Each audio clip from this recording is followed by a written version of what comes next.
Bonsoir, merci. Donc, Bruno Le Maire en a parlé tout à l'heure, les pouvoirs publics ont fait le choix de ne pas réguler que les émissions de jetons, le marché primaire, mais aussi leur revente et les plateformes d'échange, le marché secondaire. C'est l'article 26 bis de la loi Pacte qui crée tout un chapitre dans le Code monétaire et financier sur les prestataires de services sur actifs numériques, crypto-actifs, vous appelez ça comme vous voulez.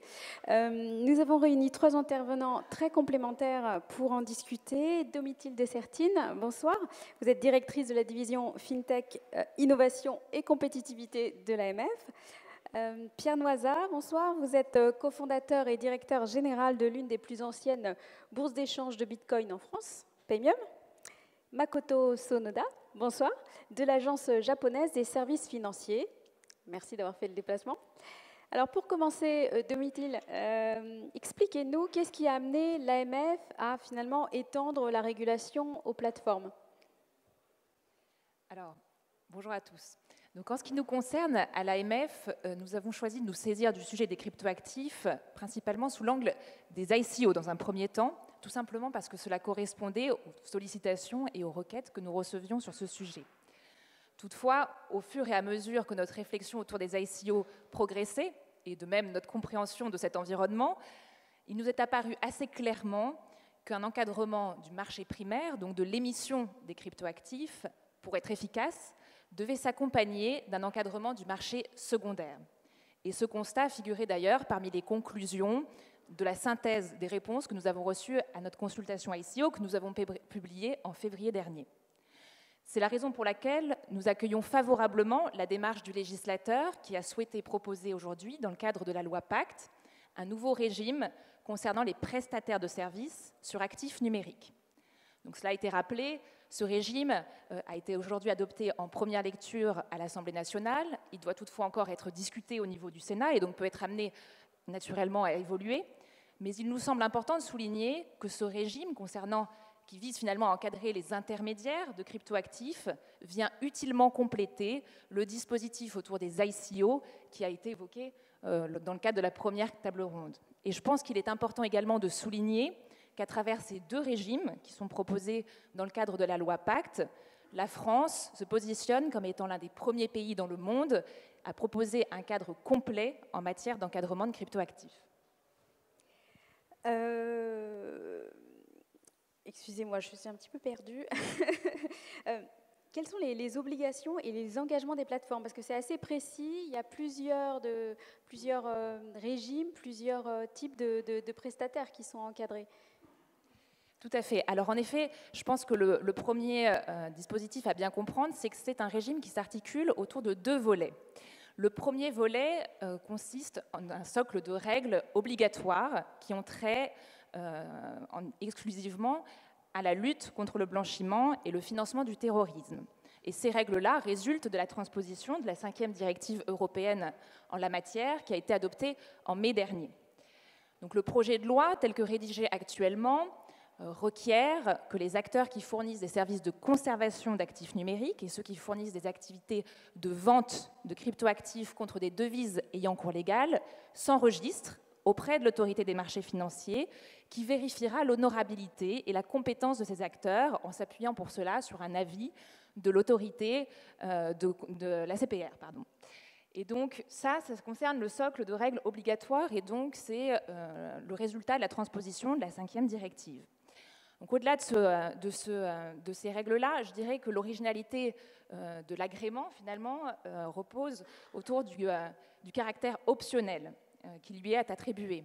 Donc en effet, c'est assez inhabituel, puisque ce n'est pas, je dirais, très fréquent de voir le législateur proposer un agrément optionnel, mais toutefois, en ce qui nous concerne, l'AMF, on estime que c'est une démarche qui est pertinente, et ce pour plusieurs raisons. La première, et je pense que c'est important de le rappeler, c'est que les cryptoactifs s'inscrivent à ce jour dans un vide juridique, et ce, au niveau international. Et donc un régime, même optionnel, je pense qu'il faut le percevoir comme une première réponse réglementaire face à cette incertitude juridique qui est très généralisée aujourd'hui. Donc, même optionnel, ce régime consiste en une protection accrue pour les investisseurs aujourd'hui qui se verront offrir la possibilité de faire appel à des prestataires qui auront été agréés par l'AMF et donc à ce titre qui offriront un certain nombre de garanties. C'est une amélioration significative par rapport à la situation actuelle où les investisseurs ne se voient pas offrir ce type de garantie. Et je pense que ça, c'est un élément important.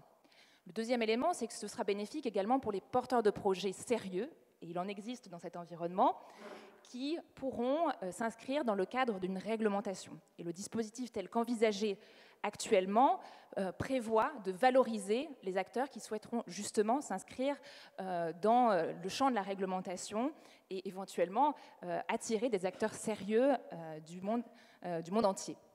Je pense qu'un autre élément important à souligner, c'est également le caractère extrêmement récent et encore méconnu de cet environnement des cryptoactifs. On parlait des ICO tout à l'heure, il faut rappeler que ce phénomène est apparu fin 2016 uniquement en France. Il a connu une accélération considérable et une attention accrue dans les médias en 2017, mais ça reste un phénomène extrêmement nouveau. Et donc, il me semble en effet peut-être sage de prévoir dans un premier temps un dispositif qui ne soit pas trop contraignant, pas trop rigide et qui ne tue pas l'innovation. D'autant plus que, et c'est important de le souligner, en France, à ce jour, nous avons très peu d'acteurs qui proposent ces services d'intermédiation sur cryptoactifs. Les principaux acteurs dans ce domaine sont aujourd'hui situés soit aux États-Unis, soit en Asie. Et enfin, ce caractère optionnel, finalement, peut aussi être amené à être transitoire, et donc le régime tel qu'il est aujourd'hui proposé a vocation à évoluer en fonction des développements de l'environnement, mais aussi des prises de position des autres régulateurs au niveau international, naturellement. Ce qui est prévu aujourd'hui, c'est un bilan dans 2 ans, en fait, pour voir s'il faut rendre cet agrément obligatoire. Effectivement, alors le projet de loi tel que rédigé actuellement prévoit que le gouvernement remettra un rapport au Parlement d'ici 2 ans maximum après la promulgation de la loi, que pour élaborer ce rapport, le gouvernement sollicitera l'avis de la Banque de France, de l'Autorité de contrôle prudentiel et de résolution et de l'Autorité des marchés financiers. L'objectif, c'est de déterminer et d'évaluer dans quelle mesure les dispositions qui sont prévues par ce régime auront été mises en œuvre et dans quelle mesure il est nécessaire de le faire évoluer. Je crois que cette démarche s'inscrit vraiment dans une démarche de caractère évolutif de la réglementation. Et c'est une bonne chose en ce qui concerne l'innovation, car la loi n'a pas vocation à apporter toutes les réponses face à un phénomène innovant d'emblée. En revanche, elle doit permettre de fixer un cadre au sein duquel le maximum de projets puissent se développer de manière sécurisée.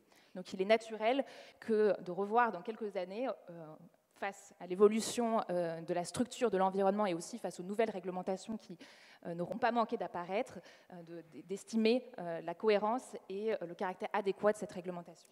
Et cet agrément facultatif, c'est juste un label ou est-ce qu'il y a des engagements très précis que doivent prendre les plateformes, les différents prestataires Est-ce qu'il y a des sanctions Je crois il y a notamment des engagements sur la transparence de la formation des prix. Est-ce qu'il y a des sanctions qui sont prévues si les acteurs bénéficiant d'un agrément ne respectent pas ces engagements ? Oui, alors tout à fait. Donc, je vous ai déjà parlé de ces 2 volets, le volet de règles obligatoires, le volet de règles optionnelles. Si je me concentre uniquement sur l'agrément, en effet, en tant que tel, de prestataire de services sur actifs numériques, celui-ci est construit également sur 2 niveaux. Le premier niveau, c'est un socle de règles communes à tous les acteurs, et ce, quel que soit le service qui est offert par l'acteur. Donc aujourd'hui, il faut aussi noter que le projet de régime, tel qu'adopté en première lecture par l'Assemblée nationale, couvre un champ très large d'activités. Il est très ambitieux à cet égard, puisque pourront solliciter l'agrément de prestataire de services sur actifs numériques les acteurs qui fournissent des services de négociation, de conservation sur actifs numériques, de vente, des acteurs qui fournissent des services de gestion, de placement, qui soient garantis, non garantis, de prise ferme, de conseil, bref, une palette extrêmement large de services. Donc à tous ces acteurs, il y aura un socle de règles communes. Ces règles communes sont des règles de bonne conduite, d'organisation, que je dirais minimales. L'obligation, par exemple, de souscrire à une assurance civile professionnelle en fonction des activités qui sont offertes. La nécessité d'avoir un dispositif de gestion des conflits d'intérêts, un dispositif de contrôle interne, un système informatique qui soit résilient. Bref, un ensemble de règles, je dirais, de bon sens. Et à cela, ensuite, vient s'ajouter un dispositif supplémentaire de règles qui seront spécifiques en fonction de l'activité qui est proposée par l'acteur. Donc aujourd'hui, le projet de loi, et je pense que ça fait une de ses spécificités, distingue différents types de services et il propose des règles spécifiques pour 3 types de services qui sont aujourd'hui les services pour lesquels il existe le plus d'acteurs dans cet environnement des cryptoactifs. Ce sont les services de négociation, les services de conservation et les services de courtage. Et donc pour chacun de ces services, la loi fixe un certain nombre de grands principes qui sont inspirés de la réglementation existante en matière d'instruments et de marchés financiers, donc principalement MIF 2. C'est une bonne chose. Nous, en tout cas, en tant qu'autorité des marchés financiers, nous saluons cette démarche qui nous semble pertinente dans la mesure où les abus qui ont été constatés dans cet environnement au cours des derniers mois sont assez proches des abus qu'on peut aussi observer dans le domaine des marchés financiers. L'opacité de la formation du prix, des pratiques de manipulation de cours, la réglementation inspirée des marchés financiers a vocation à traiter ce genre d'abus. Toutefois, je crois qu'il est important de souligner également que le législateur a choisi pour autant de ne pas transposer l'intégralité des règles qui sont applicables aujourd'hui aux instruments et marchés financiers à ces nouveaux acteurs. Et là encore, nous saluons cette décision qui a été prise, dans la mesure où il nous semble que cet environnement aujourd'hui présente des spécificités qui sont liées naturellement à l'utilisation de la blockchain pour un certain nombre d'activités et que la réglementation existante en matière d'instruments financiers et de marchés financiers, comme le soulignait M. le maire précédemment, n'est peut-être pas nécessairement adaptée dans le détail à ces nouveaux acteurs. Merci Domiti. Alors, qu'en pensent les plateformes elles-mêmes? Est-ce qu'elles étaient demandeuses d'un encadrement? La question s'adresse à vous, évidemment, Pierre Noiza. Ce cadre était-il souhaitable pour la profession? C'est difficile à dire. On est dans un environnement très concurrentiel, un marché mondial pour les cryptos et avec des plateformes qui fleurissent partout.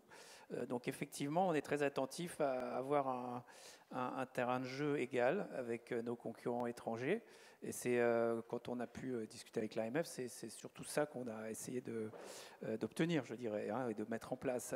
Ça va être progressif. Hein, toutes ces cryptos ont un caractère encore expérimental. Je pense que l'AMF est aussi en train de gérer un contexte expérimental. Mais l'expérimentation marche. Il y a des enjeux très forts derrière de financement de l'innovation. C'est-à-dire que les pays qui vont favoriser les ICO sur leur territoire vont voir des projets émerger plus facilement, donc des emplois créés, une montée en compétences sur des technologies d'avenir. Donc c'est un enjeu extrêmement fort qui a été bien compris par Bruno Le Maire et les élus que j'ai eu l'honneur de croiser comme Pierre Persson. Donc ça c'est très positif pour la France, je dirais, parce que les élus en ont pris conscience. Après, il y a des obstacles spécifiques.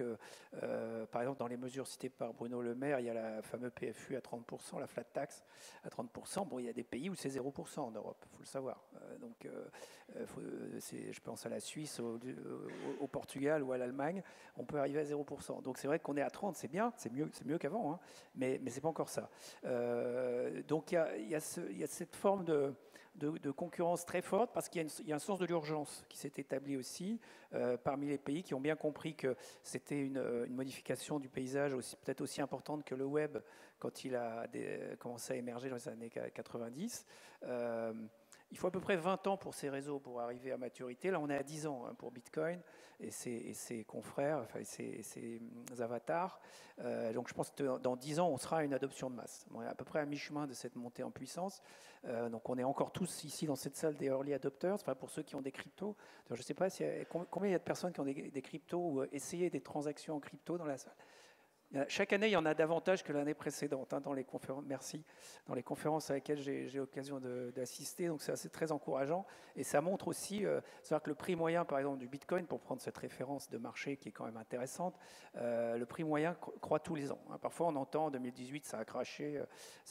Non, en 2018, le prix moyen est plus élevé qu'en 2017, malgré le pic temporaire qui a été atteint en 2017. Donc ça, c'est des métriques qu'il faut avoir bien intégré et qui nous font dire, nous, on est positionné pour répondre à mettre en place une infrastructure clé qui est la place de marché, c'est-à-dire l'endroit où vous rentrez en fait dans l'écosystème avec des euros, vous échangez des cryptos. Alors là, on a 2 plateformes. On a Paymium qui permet de rentrer avec des euros, donc régulation bancaire. Là, si vous me posez des questions sur le contexte bancaire, je pourrais vous répondre un petit peu à ce qui se passe. Et on lance une autre plateforme qui s'appelle blockchain.io ces jours-ci. Donc c'est vrai que c'est l'actualité pour nous. C'est une ICO.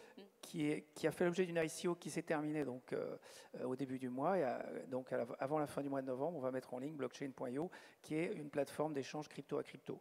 Donc ce fameux marché secondaire va se retrouver sur blockchain.io. C'est là où on pourra acheter des tokens avec des crypto-monnaies et les vendre éventuellement, parce que ça, c'est quand même l'objet aussi de l'objectif d'un investisseur, c'est de pouvoir les vendre après.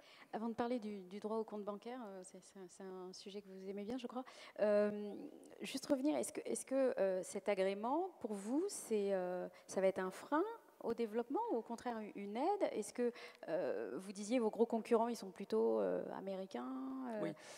Oui, alors tout à fait. C'est une aide parce que ça permet de communiquer, en fait. Ça permet de communiquer aux grands médias, au public, sur le fait qu'il y a des politiques très sérieux, comme Bruno Le Maire, des élus qui légifèrent sur ce sujet. Donc, c'est plus juste de Internet Money ou Magic Money, c'est du vrai argent, comme les actions, enfin, comme toutes sortes d'autres actifs, l'or, les œuvres d'art, enfin, toutes sortes d'autres actifs qui sont échangés et qui servent de monnaie d'argent valeur.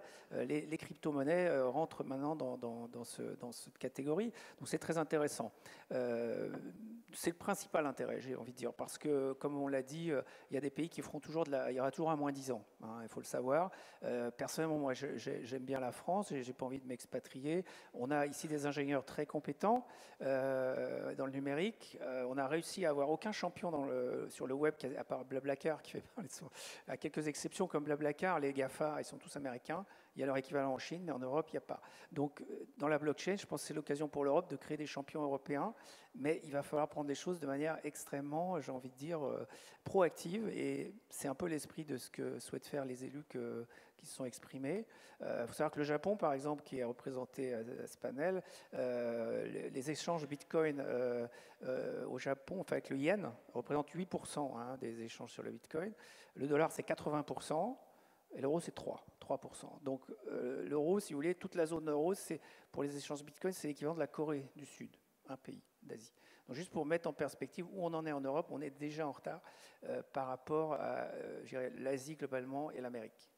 Et alors pour rattraper ce retard, est-ce qu'il y a d'autres mesures qu'il faudrait prendre? Donc il y a notamment ces mesures sur le droit au compte. Il y a plein de mesures que j'ai envie de dire radicales au sens que c'est moi qui les émets, je n'ai pas les contraintes qu'ont les politiques et les législateurs, donc je peux émettre des mesures.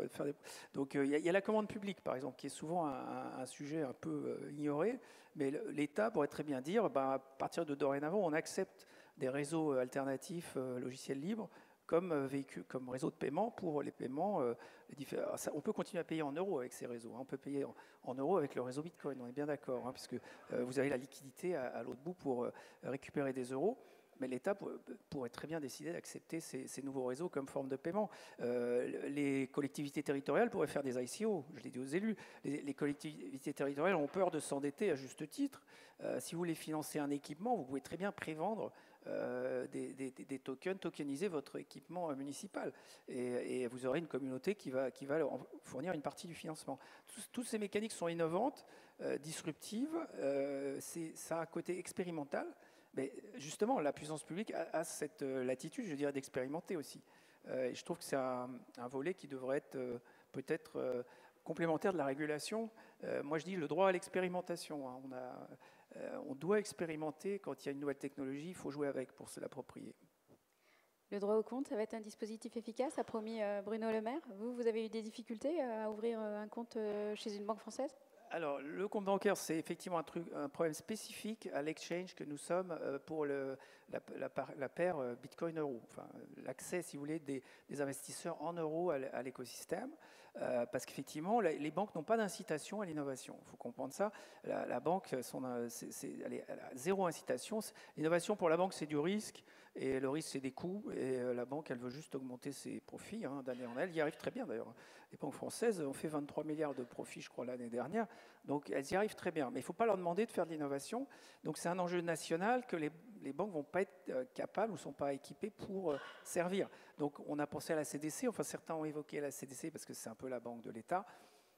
Je ne sais pas. Ce qui est sûr, c'est qu'un exchange comme nous, on a besoin de faire circuler des flux sur un compte dédié donc dédié à la tenue de compte pour les clients, qui va voir des millions d'euros transiter tous les jours dessus. Voilà. Aujourd'hui, on est à des dizaines, des centaines de milliers d'euros au maximum.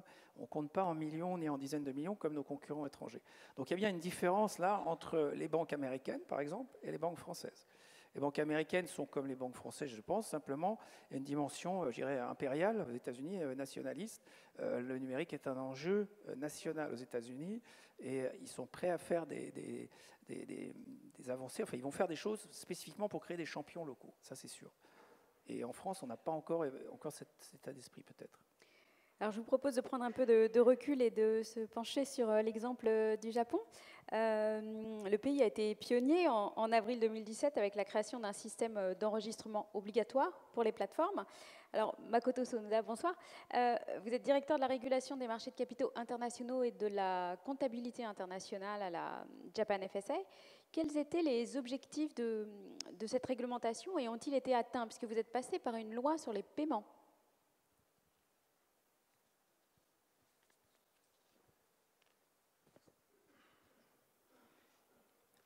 Thank you very much. Merci beaucoup, and bonsoir, monsieur and madams. And unfortunately, this is all my French I know, so that let me speak in English. Thank you so much. So thank you very much for your very good questions. So that I'm very happy to hear that Japan is regarded as a pioneer of the crypto asset trading regulation and the crypto asset trading itself. So that the first of all, most Japanese had a very strong sympathy to the crypto asset and also Bitcoin, because the most major crypto asset is a Bitcoin, and the background paper of the Bitcoin, it is written by the person named of the person is Satoshi Nakamoto.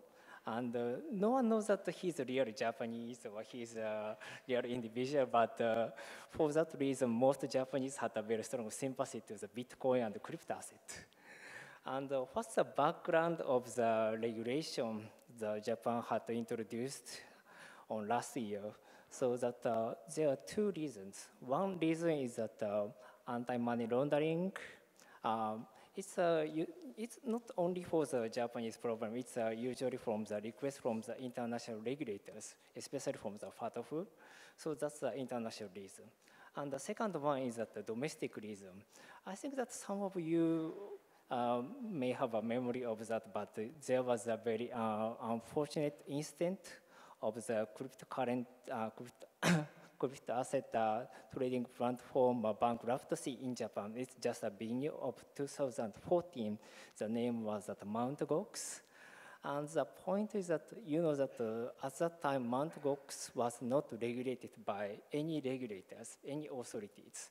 So that we had a little bit of conflict that which authorities should be in charge of supervising such kind of a crypto asset trading platforms. So that we are very lucky because you know that in some jurisdictions, you know that some jurisdictions are still thinking and wait and see of the approaches to the crypto asset regulation. And some countries are now prohibiting of trading crypto assets, and some countries just ignore. But in Japan, the Japan FSA is an integrated regulator, so we are covering all financial regulation, so that all authorities think that the Japan FSA should be in charge of this issue.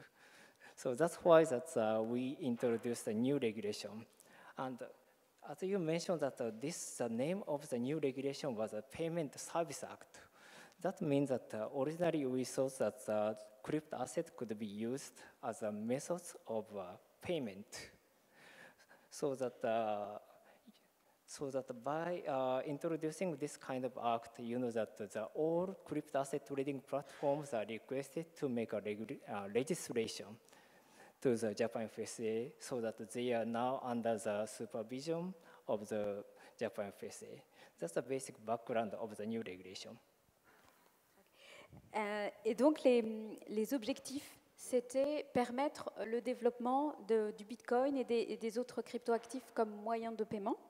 Mais vous vous êtes rendu compte que finalement, c'était plutôt devenu des supports d'investissement ou de spéculation. et vous avez décidé de modifier ce système, notamment après le piratage assez important de la plateforme CoinCheck en janvier. Qu'est-ce que vous avez apporté comme modification? Yes, thank you very much for asking. That's a really, really good question. Yes, as I mentioned, that the name of the new regulation was the Payment Service Act. That means that, that just at the beginning, but we thought that crypto assets could be used as a method of payment. But now it's a we are now totally in the different situation because that on last year, over 80% of crypto asset trading in Japan are derivatives. Crypto derivatives, not the crypto asset themselves. So that now the crypto asset is invested as a method of speculation or kind of a gambling, not as a payment method. So that by introducing a new regulation on last year, all crypto asset trading platforms are regulated and supervised by the Japan FSA, but you know that we are now facing a little bit a different situation. That's the speculation. And we also established a new working group to make a study of what kind of new regulation or approaches would be necessary on this kind of speculation issues. And the new working group was established at April in this year. And I need to apologize that all materials of the working group, you can get it on the website of the Japan FSA, but all materials are available only in Japanese, not in English and not in French.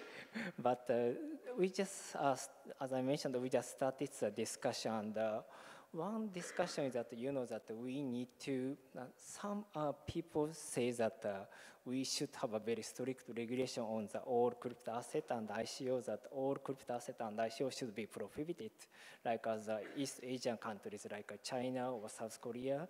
But some people also say that, you know, that crypto asset and ICOs or background technology like blockchain and DLT, they are also beneficial for the developed and the developing countries. So that we are still having a discussion on that, but we will have a conclusion on that in the future. Les ICO, aujourd'hui, au Japon, il n'y a pas de réglementation. There's no regulation on ICOs in Japan right now. Yes, at this moment, we do not have any comprehensive regulation on the ICOs. Of course, that if the ICO could be treated as a kind of investment, they are covered under the Financial Instrument and Exchange Act, but we do not have any comprehensive act, so that we really, really envy the French situation. Et dans votre réflexion, vous avez aussi abouti à l'idée de l'autorégulation des plateformes par une association professionnelle d'exchange. Quel est le rôle de cette association? Qu'est-ce qu'elle doit définir exactement comme règle?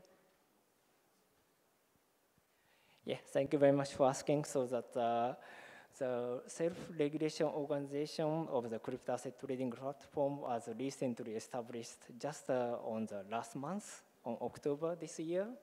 And we sometimes have frequently asked that, is this a new self-regulatory organization? Is that, you know, that means that the FSA is thinking to add any new regulation to the crypto asset trading, but the answer is no, because we think that this self-regulatory organization could be, you know, that the purpose of this is that to complement the regulation and the supervision of the Japan FSA, so that they usually have, you know, the very detailed guidelines for the crypto asset trading platforms, and sometimes they have self-inspection to member authorities, but you know that they do not have any overpowers of the Japan FSA. Okay.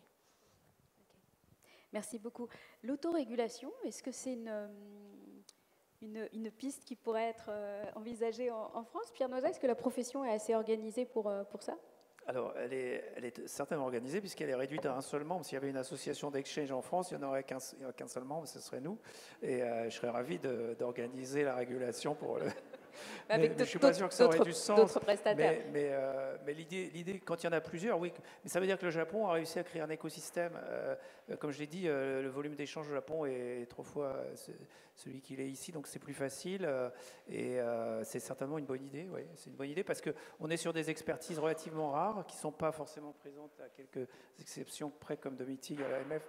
Il n'y a pas une équipe blockchain énorme chez le régulateur, donc c'est bien de s'appuyer sur les gens de l'industrie qui expérimentent, qui ont les mains dans le cambouis, comme on dit, et ça permet d'éviter de faire des erreurs d'appréciation.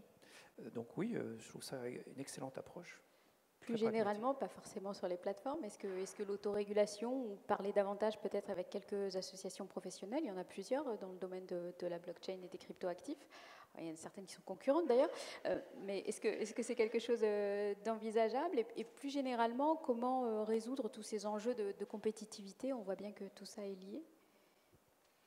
Oui, alors l'autorégulation, je pense que, comme Pierre Noisel le soulignait, c'est un peu tôt en France aujourd'hui, puisque c'est vrai que l'écosystème est encore très jeune et on n'est pas nécessairement, je dirais aujourd'hui, le cœur vibrant de l'écosystème des cryptoactifs en France. Mais peut-être qu'on a vocation à le devenir, un écosystème sain en tout cas. En tout cas, c'est, je crois, un des objectifs qui est poursuivi avec ces réglementations.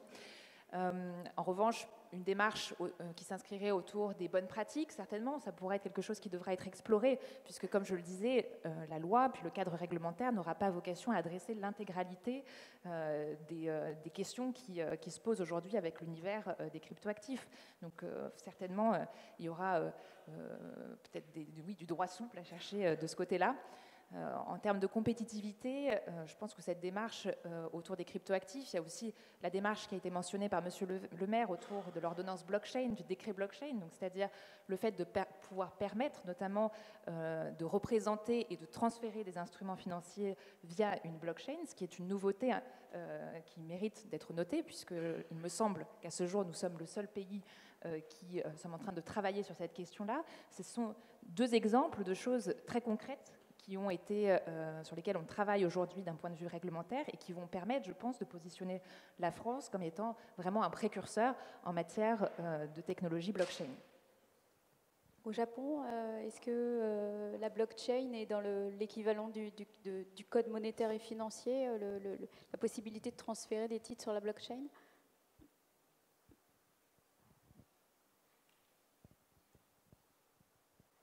Yeah, I agree with the idea that that blockchain and the DLT could be that a very important technology for us. That such kind of technology could change the financial world very drastically in the near future. So that the point is for the regulators, it is very important to make a very good balance between that regulation and also promoting innovation. Ah, ça, ce sera le mot de la fin, je pense, de cette table ronde. Merci beaucoup à nos intervenants. Makoto, vous restez avec nous, s'il vous plaît.